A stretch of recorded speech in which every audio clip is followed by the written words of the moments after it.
민정하극상 원인은 문이다. 자, 지금요, 문재인이 아주 곤란하게 됐습니다. 이 자기가 이광철이하고 사바사바 하니까 이 신현수, 이 민정수석이 정말 뭐 하는 짓이야. 나를 이렇게 왕따로 시키고 나를 패싱을 해? 이러면서 사표를 딱 냈어요. 그러니까 문재인이가 왜? 이러면서 사표를 반려했더니 또 냈어요. 그러니까 지금 막 청와대 안에서 만류를 한 거예요. 그러니까 문재인이가 아주 꼴이 우습게 되고 개망신을 한 거예요. 이 청민정이 사표를 2번씩이나 냈는데도 만류하고, 그리고 처음에 청와대에서는 우리는 그런 일 없다 하는데 지금 막 이런 식으로 일이 터진 겁니다. 자, 신현수가 이 민정수석 못 해먹겠다, 이렇게 반기를 든 거예요. 그야말로 하극상입니다. 사실 문재인이가 이 신현수 데려온 게 한 달 조금밖에 안 넘었어요. 그런데 2달로 접어드는 이 시점에, 즉 한 달에 딱 사표를 낸 거예요. 처음에 이제 신현수는 검찰 출신이죠. 그러니까 문재인이는 검찰 출신이라면 완전히 알러지 반응인데 시킨 거예요. 왜? 추미애가 워낙에 벌집을 터트려 놨기 때문에 저 윤석열이 건드려 봤자 월성, 거기다가 울산 부정선거, 나 너무너무 목을 조이는 것 같아.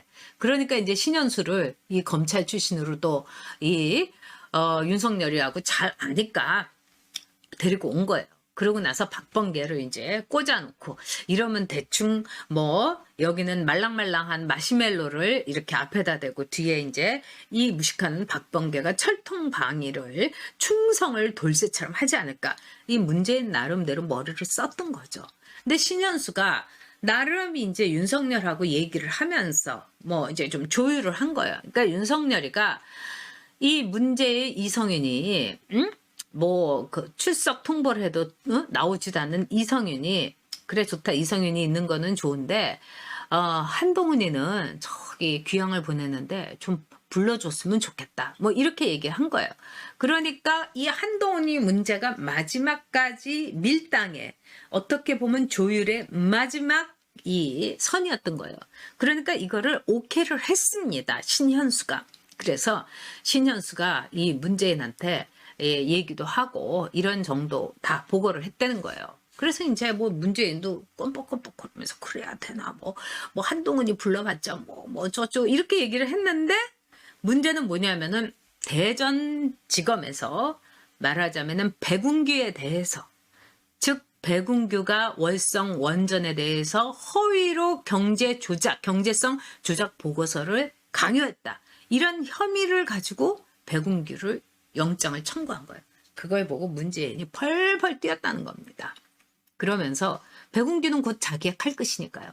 그러면서 이 신현수를 딱 제끼고서 이 이광철이라고 옛날에 조국이 있을 때 밑에서 있던 애들하고 같이 그냥 인사를 주물주물 해가지고 완전히 윤석열 딱 내리꽂는, 그러면서 박범계가 도둑 인사를 일요일날 발표한 거예요. 자, 그러면은 토요일과 일요일에 어떤 일이 있었냐? 바로 백운규 쇼크가 문재인한테 있었던 거죠. 그래서 그날 후다다닥 번개불에 콩 볶아 먹듯이 하면서 일요일에 도둑 인사를 발표를 한 겁니다. 참, 이 문재인이라는 사람 기가 막히죠. 이 정도도 조율 못하고 승질 부리고. 그러니까 신현수가 이제 완전히 들어놓은 거예요. 난 민정수석 못해. 나 이런 모욕받고. 그러니까 이 신현수란 사람은 문재인이 어떤 인간인지 완벽하게 파악을 한 겁니다. 그래서 이 문재인이란 사람이, 이 사람의 아킬레스 건이 바로 백운규 영장이었구나. 그래서 신현수는 자기가 왕따를 당하는 이 상황 속에서 알아차린 거죠. 와, 문재인이 어마무시한 죄를 저질렀구나. 그리고 판도라 영화 한 판 때리고 언제 셧다운 하느냐, 이걸 가지고 계속 푸시를 하니까 이 백운규가 너 죽을래.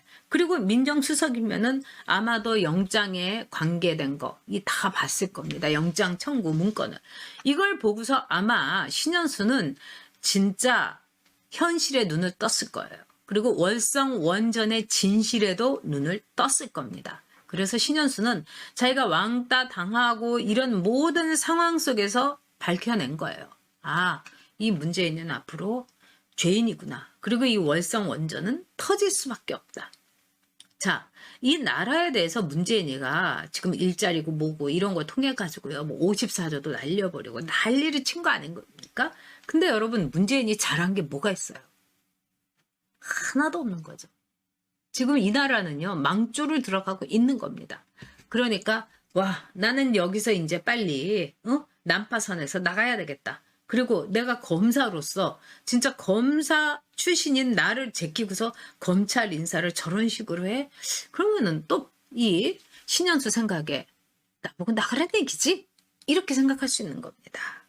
자, 백운규 영장이 문재인을 그렇게 부들부들 떨게, 바들바들 떨게 만든 거죠. 이거는 엄청난 매국행위, 바로 그 자체였으니까요. 자, 그래서 이제 이 문제는요, 정말 청와대 민정의 하극상뿐만 아니라 지금 이 고용 참사, 이게 여러분, 제가 오늘 이거를 따로 이제 다룰까 했는데, 와, 이거 너무너무 이제 심각하다. 이렇게 해가지고 했는데, 이 청와대 민정 하극상에서 이제 제가 소주제를 다루는데요. 지금요, 2021년, 오늘이 2월 17일입니다. 근데 2020년, 즉 2020년 2월 17일에 어떤 차이가 1년 만에 있느냐. 일자리가 100만 개가 줄었어요, 여러분. 작년에 비해서 100만 개가 줄었어요. 근데 이거는 고용 쇼크가 아니라 고용 참사입니다, 여러분. 대참사죠. 그런데 자, 외환 위기 때 이후에 이렇게 일자리가요, 1년 만에 폭망으로 100만 개가 잃어버린 적이 없어요. 없어진 적이, 날아간 적이. 근데 이게 문재인 1년 만에 해낸 일입니다.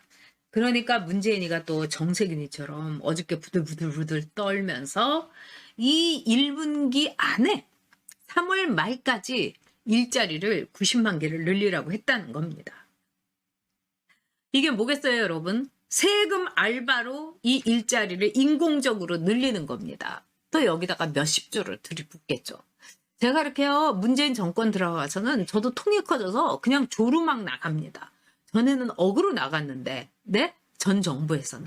그만큼 정말 나라 도둑이죠. 내국노입니다, 문재인은요. 자, 그러면 이거를 노인들을 위한 세금 알바로 때우는 거죠. 이 대학교에서 마지막까지 이 점등, 이 소등 안 한데 어디 있냐. 그래서 소등 알바, 이 불끄기 알바, 그 다음에 유치원에 가갖고 이 장난감, 이 닦아주기 알바, 이런 걸 가지고 우리 세금을 들여가지고 90만 개의 일자리를 만든다는 거예요. 이거 정말, 정말 옆에 있으면은요, 정말 때려서 하고 싶습니다.